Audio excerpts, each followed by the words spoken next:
The lore of Cyberpunk 2077 often has an eerie way of mirroring our own struggles, as evidenced by the spectre of censorship that arose during the time of the collapse, through the implementation of the SWORD Act. The SWORD Act impacted your consumption of media in two ways. First, by suspending the Constitution, it in fact removed freedom of speech.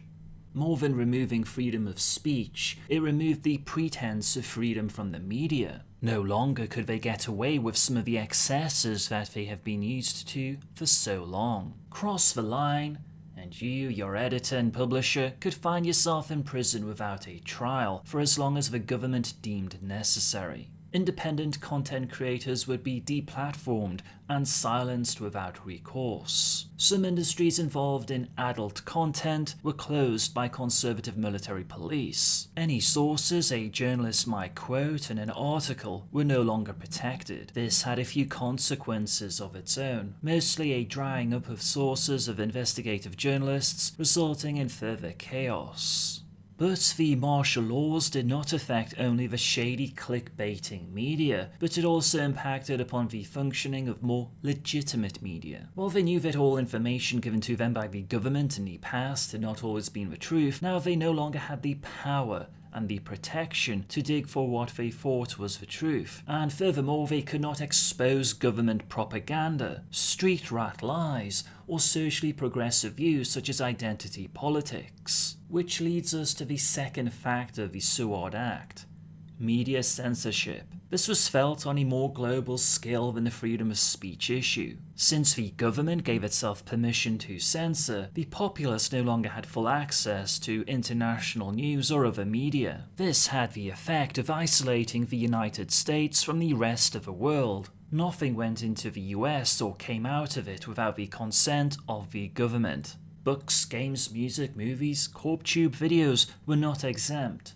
On the contrary, the loudest dissenting voices were suppressed and silenced by purpose-built algorithms on video sharing platforms, and even heavier restrictions within traditional media outlets. While most citizens indoctrinated by the system and living their lives as mindless automatons failed to question what was on the news, the media found itself in a revolution of its own. What had started as individual commentators sharing their knowledge on the net began evolving into a full-fledged underground media network. Since the self-proclaimed legitimate media found itself gagged by the government, a myriad of young independent media figures opted to go underground to bring the truth to the people. This was the birth of guerrilla journalism and individual content creators. The ideology was simple: get the information out there to as many people as possible without government and corpo intervention. In the underground, any information was good, and no one wanted to filter or censor any of it. Through the birth of the underground movement, a schism was created between the younger generation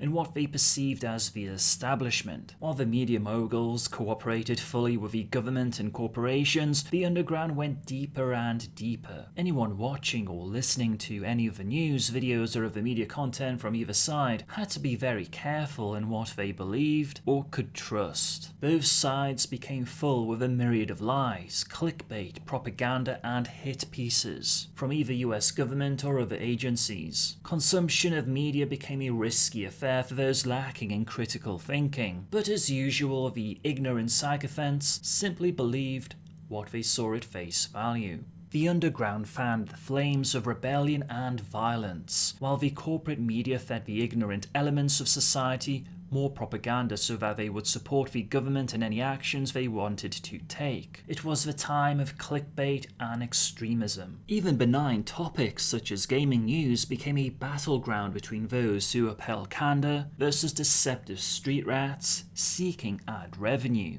The problem became apparent quite quickly to anyone with a 3-digit IQ. Where does one go when one has evidence of governmental or corporate wrongdoings? The corporate media would not put it out, but rather turn you in. Try putting it on CorpTube, your channel might be terminated. There were rumours for many years of the underground being infiltrated by government agents bent on discrediting the whole movement. The SWORD Act did not only impact on journalists and influencers. All media industries were hit by the restrictions on freedom of speech and censorship. A record store, for example, was no longer able to import any music from outside the country. Many dissidents turned to fiction writing in order to talk about what they believe was wrong with CorpTube, society, or with the government. While this was low risk to a certain degree, after all, it's all fiction, right? A myriad of arrests and disappearances appear to indicate otherwise. Using the infrastructure of the net, many attempted distributing non-censored homegrown media, although they were quickly shut down by net police. Old movies, video games, and videos are also censored. Content which was deemed to be anti-government was blacklisted.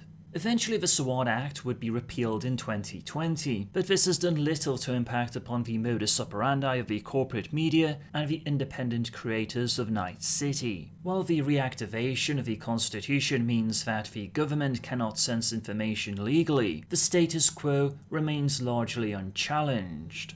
The reason why the corpo media are no longer afraid of the government is because the megacorporations have more power now. The corpos know they can manipulate algorithms and viewing habits of the masses quite easily to suit their personal agendas. Many independent voices face the problems of being deplatformed or gaining credibility. While there are many people who believe the underground media, their voice often falls upon deaf ears. The majority prefer consuming clickbait and lies. However, to the real cyberpunks, the underground is their only reliable source of information, entertainment, and education. The underground continues to be the source for pre-collapse media content, videos, and games. While many legitimate media resellers in Night City do stock these items, most of them seem to be missing parts or have been modified. Games have been censored, adult themes, violence, and nudity removed, entire chapters and books have been rewritten. However, the underground is attempting to fight back again. They are using music, braindance, and the net